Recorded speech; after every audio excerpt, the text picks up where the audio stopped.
অনেক দিন পর শাড়ি পরলাম আর শাড়ি পরে কেমন লাগছে অত তো জানি না, কারণ মেলার উপলক্ষে আজকে আমি পরে নিয়েছি শাড়ি আর আমার মা আমাকে দিতে চলে এসেছে আজকে সারপ্রাইজ। মেলা তুমি নেমন্তন্ন করলে না আমাকে? হ্যাঁ বলো বলেছি তো মেলায় করবো না, সাবিত্রী মেলায় করবে না কে?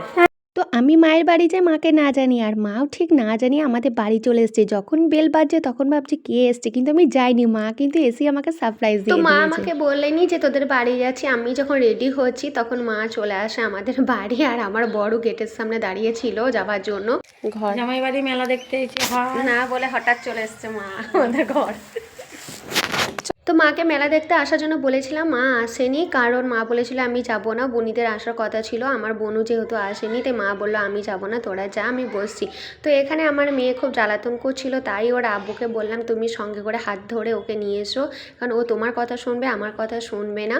তার জন্য ওরা মা বাবা মেয়ে দুজন মিলে গল্প করতে করতে আসছে। আমার বর আর ওর খালি এত আমার মেয়ের আবদার চাহিদা যে বলার সীমানা, আবার একবার এটা দাও একবার ওটা দাও, ওকে ঘুরিয়ে ঘুরিয়ে ওর বাবাই ঘুরে বেড়াচ্ছিল। আর এখানে ওর দিদির মাথা খারাপ করে দিয়েছিল প্রথমে, আমরা আসার পর আমাদের হাতে দিয়ে দেয়। মেলা মানে প্রত্যেকটা গ্রামের বাচ্চাদের আনন্দ, হই হুল্লোড়, খেলাধুলা বাদ দিয়ে সবসময় মেলাতে পড়ে থাকা। আর আমার পাখির জ্বালাতন শুধুমাত্র তার দিদিকে নিয়ে, আর ওকে বলে ঘুগনি খাবে, তাই ও দিদি ওকে কিন্তু ঘুগনি নিয়ে খুবই যত্ন সহকারে এক সাইড ওকে নিয়ে খাওয়াচ্ছে, কারণ এই মানুষটাকে আমার মেয়ে প্রচুর জ্বালাতন করে। পাখিকে নিয়ে আমি মাজারে ভেতরে একবার চলে গেলাম, কারণ এখানটা একান্তই যাওয়ার দরকার ছিল, আর ওখান থেকে আবার ফিরিয়ে চলে এলাম। ওরা বাবা মেয়ে এখানে জিলিপি কিনছে, কারণ আমার মাকে দেবে বলে, তাই ওরা দুজন মিলে এখানে বাদাম আর জিলিপি কিনে নিচ্ছে।